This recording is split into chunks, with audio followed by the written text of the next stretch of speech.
বক্তা মাননীয় প্রতিমন্ত্রী ফারজানা শারমিন, নাটোর 1, সময় 8 মিনিট।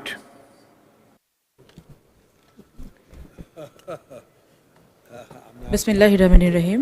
আপনাকে অসংখ্য ধন্যবাদ মাননীয় স্পিকার। আজকে এই মহান সংসদে বাজেট নিয়ে আলোচনা করার সুযোগ করে দেওয়ার জন্য মহান আল্লাহ তাআলার দরবারে আমি শুকরিয়া আদায় করছি।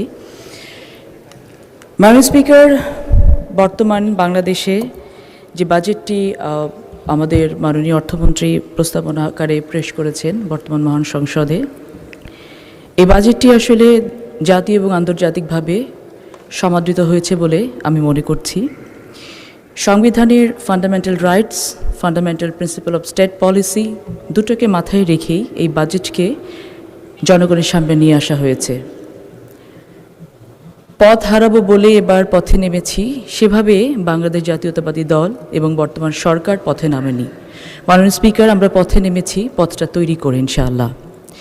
আজকে বর্তমানে যে বাজেটটা রাখা হয়েছে, টপ টু বটম দেশের সকল পর্যায়ের জনগণের ভাগ্য উন্নয়ন, তাদের জীবনের মান উন্নয়নের বিষয়টিকে মাথায় রেখেই মাননীয় স্পিকার এটিকে সামনে নিয়ে আসা হয়েছে। আমরা মনে করি এই বাজেটের যদি চ্যালেঞ্জের কোনো পার্ট থেকে থাকে সেটা হচ্ছে এটি বাস্তবায়ন করা, এবং we have already taken the challenge. Bangladesh জাতীয়তাবাদী দল, বর্তমান সরকার যে কোনো ধরনের চ্যালেঞ্জ নিতে প্রস্তুত ছিল, আছে এবং থাকবে।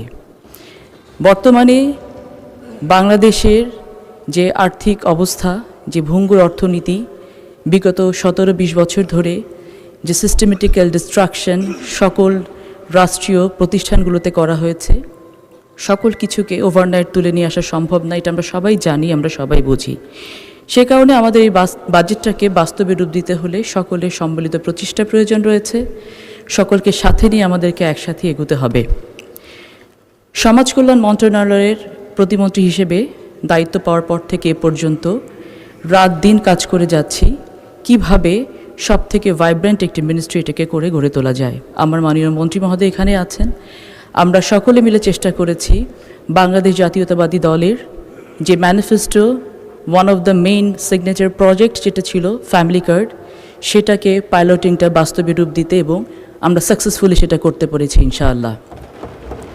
আমাদেরকে ফ্যামিলি কার্ড সহ, কৃষক কার্ড সহ, আমাদের যুব সমাজের উন্নয়নের জন্য চাকরি থেকে শুরু করে যত ধরনের সামাজিক পরিকল্পনা নেওয়া সম্ভব বর্তমান বাজেটে সবগুলো নেওয়া হয়েছে। কিন্তু আমাদেরকে নিশ্চিত করতে হবে বেনিফিশিয়ারি এন্ডে যেন সকল এই পরিকল্পনাগুলোকে পৌঁছায়, এই বেনিফিটগুলো পৌঁছায়, সেটার জন্য আমাদের সকলের সম্মিলিত প্রচেষ্টা প্রয়োজন।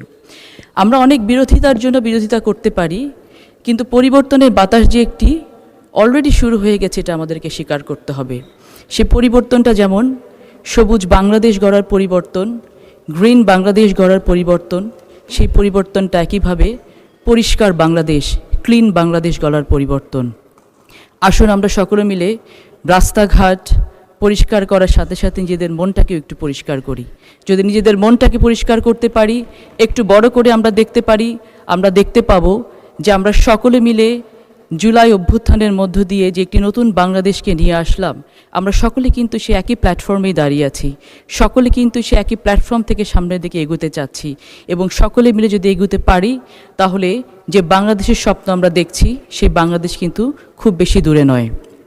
এই বাজেটে যেমন জাতীয় সম্পর্ককে বিনির্মাণ করার জন্য চেষ্টা করা হয়েছে, আন্তর্জাতিক সম্পর্ককে অনেক বেশি স্ট্রেংথেন করার চেষ্টা করা হয়েছে। এই বাজেট আত্মসম্মানের কথা বলে, এই বাজেট আত্মনির্ভরশীলতার কথা বলে, এই বাজেট আত্মমর্যাদার কথা বলে। আসুন এগুলোকে আমরা অনেক বেশি সাবজেক্টিভ না করে আমরা সকলে মিলে অবজেক্টিভ হিসেবে দেখি এবং জনগণের জীবনমানের উন্নয়নের জন্য কাজ করি। আমার মন্ত্রণালয়ের যে ফ্যামিলি কার্ডের বিষয়ে পাইলটিং শেষ হয়েছে, যখনই যেখানে যাই তখনই একটি প্রশ্নের উত্তর আমাদেরকে দিতে হয় যে আমার এলাকায় কখন ফ্যামিলি কার্ড শুরু হবে।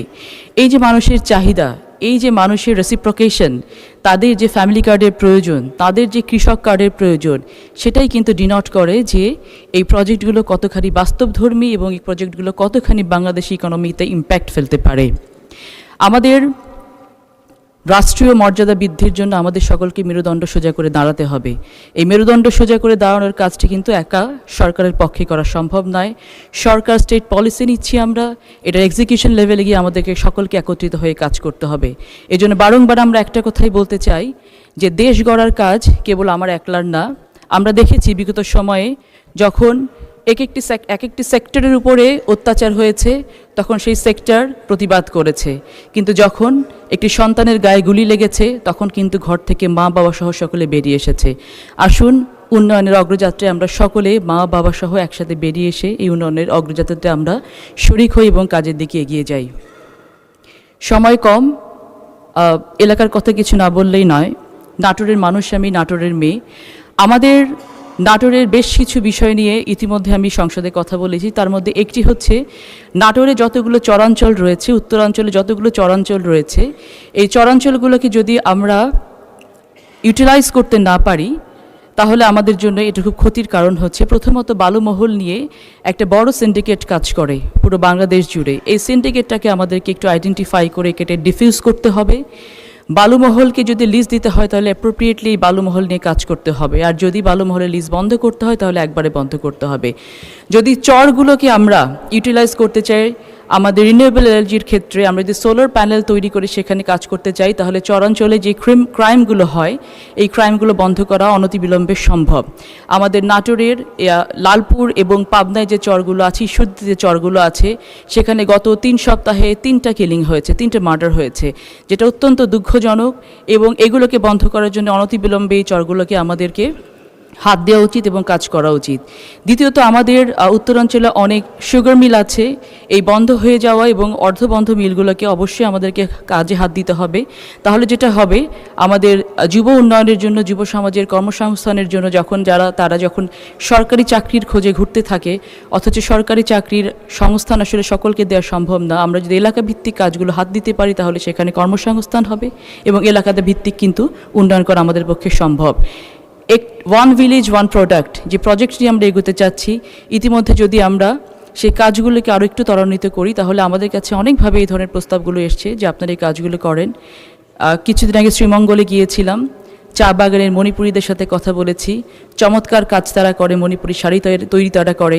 রাজশাহীতে আমাদের তাঁত আছে, টাঙ্গাইলে তাঁত আছে, নাটোরে আঁক আছে, বিভিন্ন জায়গায় বিভিন্ন প্রোডাক্ট আছে যেগুলো নিয়ে আমরা কাজ করে জাতীয় এবং আন্তর্জাতিকভাবে স্বীকৃতি লাভ করতে পারি। পরিশেষে বলতে চাই, বর্তমান সরকার চাইছে দেশের সকল জনগণকে নিয়ে সামনে এগিয়ে যেতে, দেশের জনগণের জীবন মানের উন্নয়ন করতে। আসুন আমরা সকলে মিলে একসাথে সম্মিলিতভাবে সেই কাজটি করি। পথ দীর্ঘ নয়, পথটি খুবই অল্প। এই অল্প পথে যেন আমরা কাজগুলো একটু ভালো মতো করতে পারি, সকলে মিলে করতে পারি। সকলে ভালো থাকবেন। আসসালামু আলাইকুম।